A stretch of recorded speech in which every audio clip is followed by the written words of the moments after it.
in this video we are going to talk about verbs. Okay, just see the last sentence over here. He is looking beautiful. But I have put a cross over that. Why? Because we never use ing with the verbs of perceptions. Verbs of perceptions are hear, look, see, smell. So these are the verbs of perception. From the verbs from which we can sense the outer world. Now these are the verbs of perception. So remember never to use ing with the verbs of perception, because grammatically the sentence is wrong. If we say, we have to just say you look beautiful today. That was the correct one. Now let's talk about the verbs in the next first sentence. He is walking on the street. Exercise. ये hang हो रहा है क्या? Do you notice any change in these sentences? Any difference? Yes, the meaning.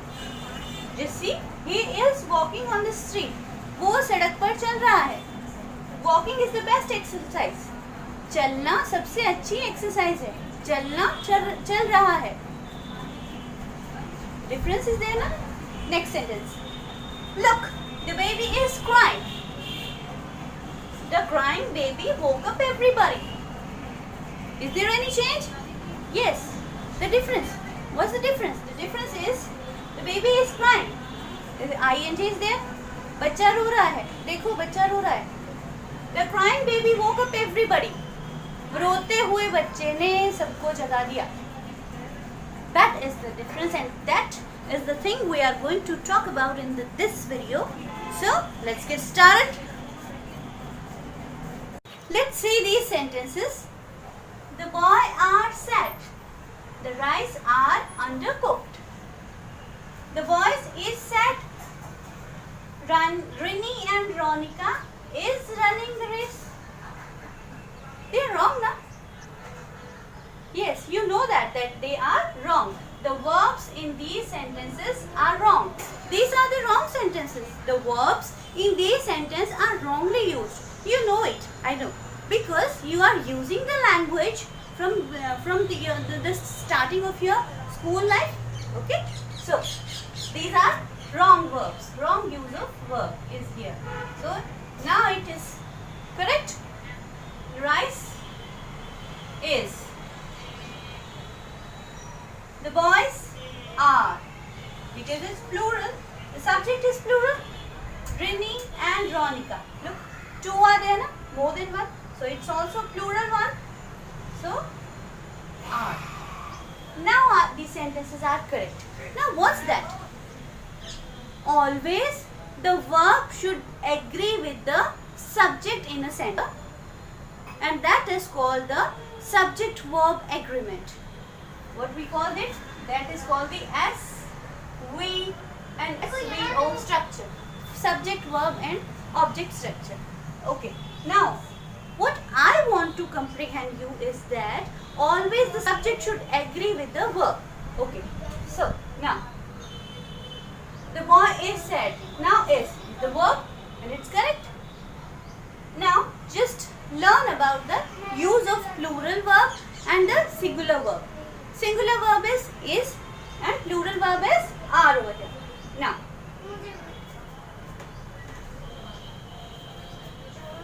if we talking about singular verbs, where do we can use the singular verb? With singular countable noun. Okay. First of all, let me clear you what is a subject in a sentence. The subject is the doer in any sentence. Here the boy is sad. The boy is the person whom we are talking about in this sentence. So it's a subject. So subject must be sometimes the doer of the person whom we are talking about. Okay. So the boy, here is the subject, and is the verb. Okay. Now, where do we use singular verbs? Is it the singular verb with singular countable noun? The boy is sad. Now the boy is singular one. Okay. With uncountable noun. The counts which are uncountable, we just use singular verb along with them. Okay, the rice, it is uncountable. So I have written the rice is undercooked. With collective noun. collective noun are the nouns that are considered as a whole. The single unit is there. A flock of birds. Birds. Although the birds is plural, but it is flock of bird is written. So it's a collective noun. So we used, remember that's important. We always used is with the collective nouns. Okay. Now with numbers like money, weight and 30 kilometers, although 30 kilometers plural, but with the money, weight and distance, they are always considered as singular. So that's why we used along with them is the singular verb is. If we have written are over here, then it would be wrong. Okay. Now let's talk about the plural countable noun. Plurals are the are. Okay. With plural countable nouns, we just use the boys. Look, it's a plural one. Okay. The subject is plural, so we have written are. Next, with two singular nouns joined by and. If we have Rini and Ronika, two nouns are there, but they are joined with the connective and. Okay, so it would be plural. Okay. With nouns that are always plural. My glasses. Okay, these are the nouns. The glasses, trousers. These are always plural.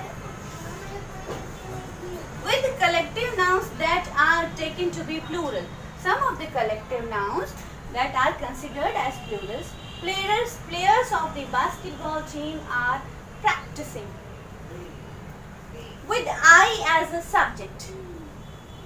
I dance well. With you as the subject. You are welcome. Getting my point? Okay, let's take some more example. But what I should want you to comprehend with these sentences is that always the subject should agree with the verb and verb should agree with the subject. When you hear any mismatched sentence, you just in a click you just find out that it is wrongly used. Okay? So now let's take some more examples from your book.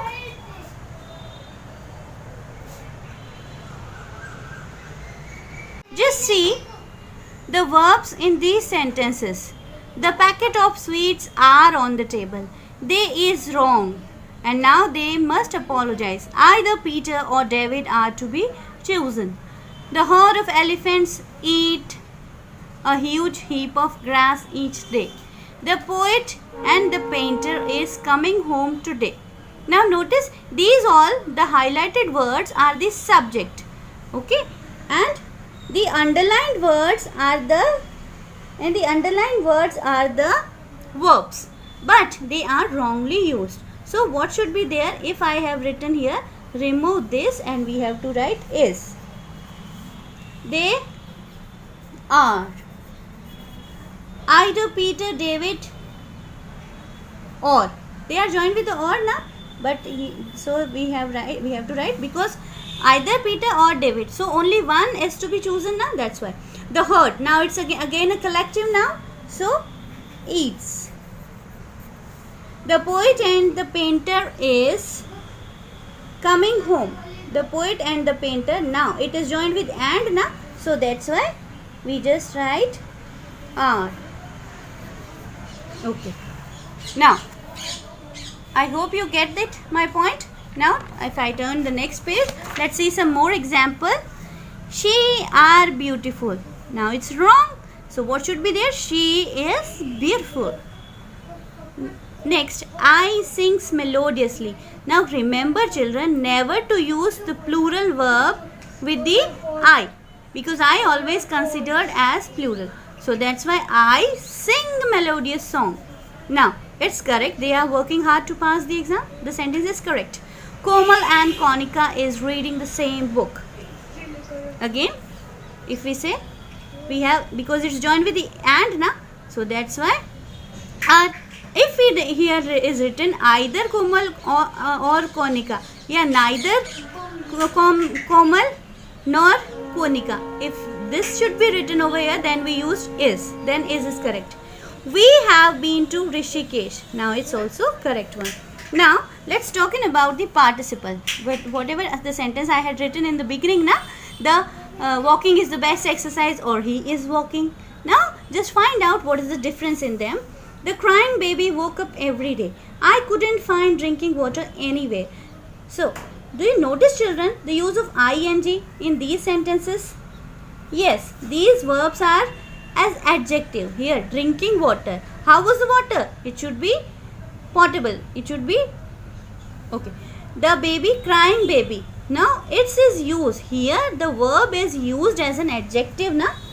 So the function here work as an adjective. We already aware that verbs in the ing form that function as an adjective in a sentence are just called present participle. Now, okay, I hope you get my point. Wherever we use the verbs as a participle, then it would be the okay. Now, let me tell you one more thing to be noted in that is when we use verb in the ing form like verb or an adjective, it is usually a present participle. Present participle help to form continuous tenses. Past participle help to form present tenses. You will learn now. Okay, now. So I in this video I just want you to compare these verbs. Okay, now let's we will talk about that more in my another video. Kids, I hope you get all the concept clear in this video. Just let me know in the comment. Remember, your comment would just motivate me. Okay, have a nice day.